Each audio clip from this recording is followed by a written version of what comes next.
My name's Roger Hill. I'm the founder of South West Fixings some 14 years ago. Since then, my daughter Liz and my son-in-law Matt Jones are now in full partners with me. And we've had tornado wire here ever since the start. We've got we're a big stockist of it, so it's ready to go out to the farmers. We stock from the 50-metre rows right up to the 500-metre rows. I think that is a big thing in the world, but more so in the farming community when you want it to go not next week, but you need it now.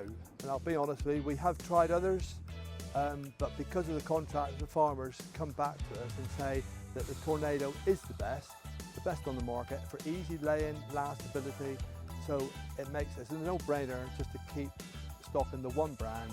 Hi, I'm Helen and I'm the Agricultural Manager at South West Fixings in Winkley. We are a builders and an agricultural merchant, and we have been working alongside Tornado for several years. We find that Tornado, being a trusted brand amongst our customers, brings repeat sales, and we supply everything from the wire, the posts and the fixings to many fencing contractors and farmers alike.